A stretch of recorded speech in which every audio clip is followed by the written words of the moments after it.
Welcome back everybody, and today I'm going to do another top 5 episode, and this time it's about video games.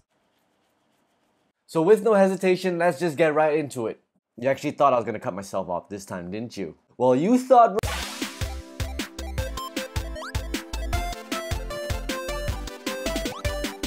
Number 5.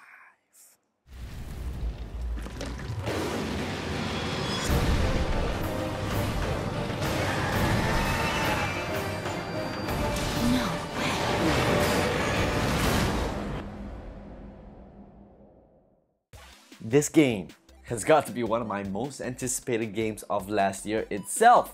I was so happy to hear that they were gonna give a massive upgrade to the Monster Hunter series. I've been a massive fan of this series ever since I touched the game back in the PS2 days. There was something about the adrenaline that you get whenever you're just in the heat of the moment and when you're trying to hunt these monsters. This game is an action-adventure RPG where huge monsters exist in this universe and you see people coping around these creatures. So yes, you create your very own hunter to hunt these big monsters down. But the best part about this game is that you can play along with your friends and family to hunt together and collect materials together to actually have a great experience all together. Monster Hunter has created a very unique combat system which deserves a lot of praise in my opinion. With 14 weapons to choose from, you can mix and match different fighting styles and techniques together to compose the right style for you that you're comfortable with. Now in the beginning, this can be very confusing and you have to experiment a lot with all the different types of weapons and techniques to actually get what you're really good with. So with that in mind, this game gives a huge variety of ways to hunt these monsters down, which makes the game constantly interesting and engaging along the way. But I do have to say that after putting a lot of hours into this game, it kind of feels repetitive. Yes, we got 31 large monsters to hunt, but it doesn't always feel that way. It puts you into a massive grind hunting for materials just for your weapons, armor, and so on and so forth. I spent 10 hours trying to hunt Devil Hio's gem, and I still don't have it. So if you ain't willing to grind, it may be an issue, but it's fun nonetheless. Monster Hunter World, it's definitely worth your time. I honestly think you should get this game if you haven't already. I've put many countless hours alone in this game and with friends as well. So guys, go get it. And on to the next one. Number 4.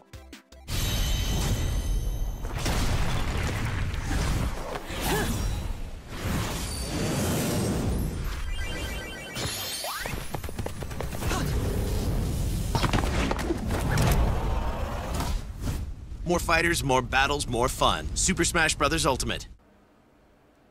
Okay, let me start this off by saying that I've never played any Super Smash Bros. Before I picked this one up.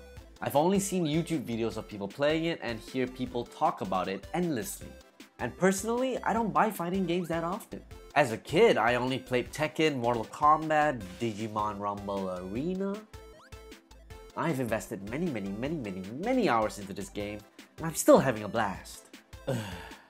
I spend most of my time just trying to unlock every other character just so I could one day eventually host a Super Smash Bros. Party. You're invited, by the way.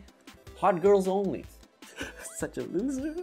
This game didn't require hyper-realistic graphics, an engaging plot, a complex combat system to be one of the best games of the year for me. That's a huge milestone. Huge! This game is simple enough for newcomers to get the hang of. But if you master the controls, you can get pretty damn good. Now I really appreciate this when I say that Nintendo has given us 74 characters to choose from, along with 103 stages to battle in. Whoa! I think I just peed a little. And I can tell you that this game will be very popular for a long time coming. If you love Nintendo, buy it right now. If you have a Switch and don't really care for these characters, buy it anyway. If you don't have a Switch and don't really care about these characters, go find someone who does and go be best friends with him. It's that good. Smash on, everybody. Smash on. Number 3. Peter. Peter, it's time to get up.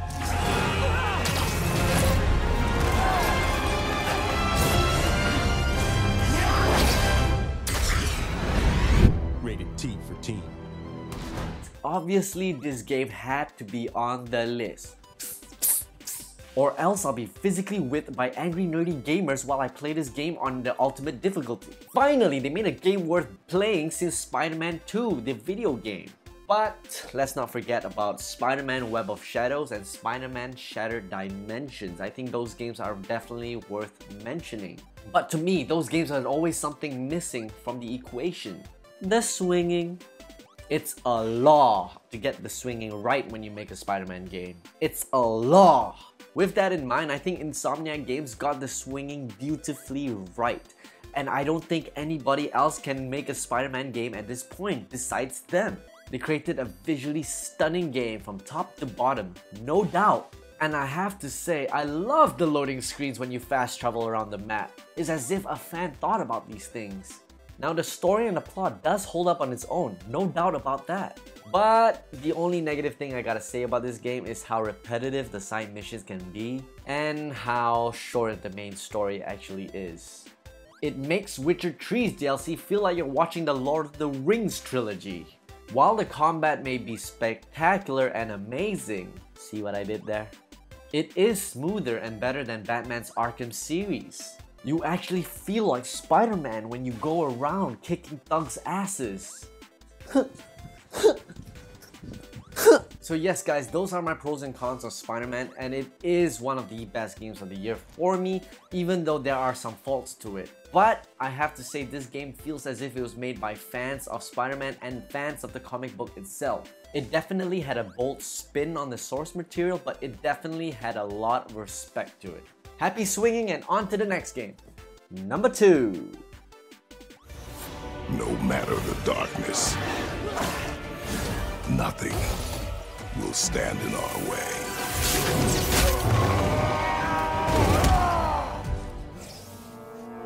Again.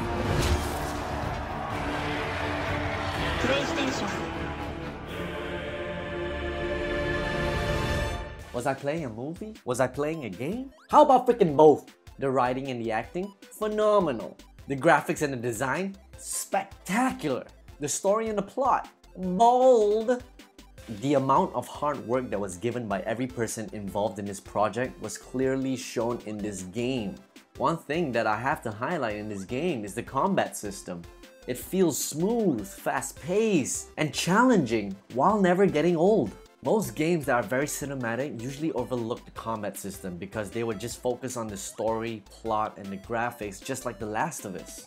But not Santa Monica Studios, no! The God of War series comes from a background where action and combat is the key element of the game itself. But Santa Monica Studios stayed by it while improving every other aspect of the game. So this is why I appreciate this game so much. Now, while every other aspect they got right, the only gripe that I have about this game is once again the duration. I can't.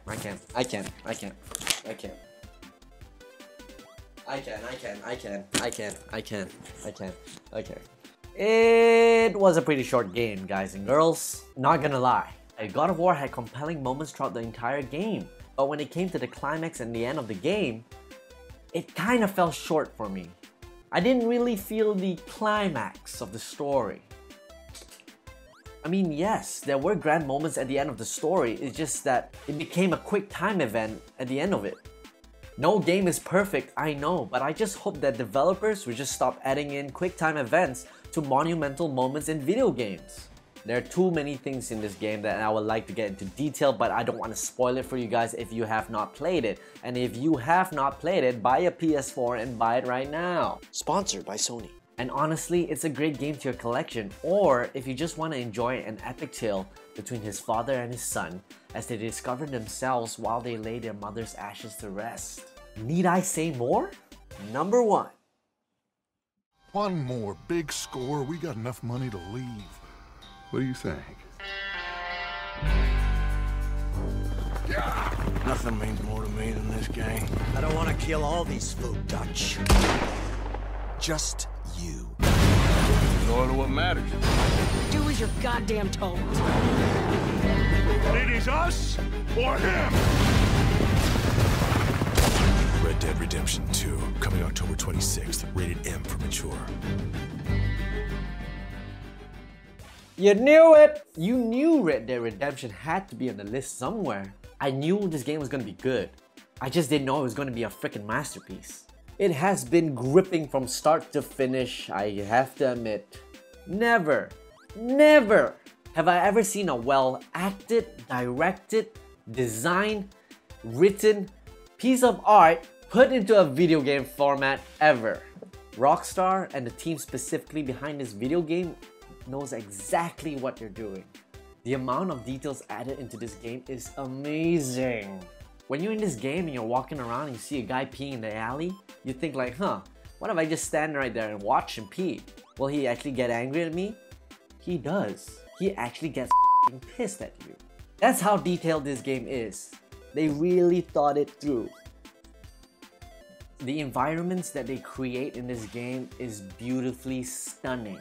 I find myself just walking pretty slow in the environment just to admire and catch it all in. It's pretty damn good. But aside from the fact that your thumb will probably break by the end of the game by pressing the X button all day long, this game has one of the best stories and characters ever put onto screen. There are really some Oscar-worthy performances here, that's for sure. Red Dead Redemption 2 is a tremendously long game, and I honestly do not mind that one bit. This game is just riddled with little events spread around the whole map that sometimes you just find yourself doing a little side mission for hours rather than spending time on the main mission itself.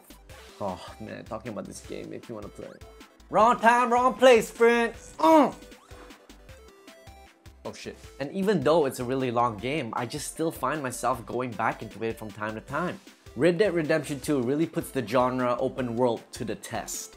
Now I am a huge fan of Witcher 3 and I think Red Dead Redemption 2 has really topped the list in terms of open world and RPGs. And that's saying a lot because I keep comparing every other game to Witcher 3. If you haven't played this game yet, get out of your mom's basement, see some sunlight and go buy the game! Is Red Dead Redemption 2 worth your time? F yeah! So yes guys, personally Red Dead Redemption 2 has been the best game of 2018 for me.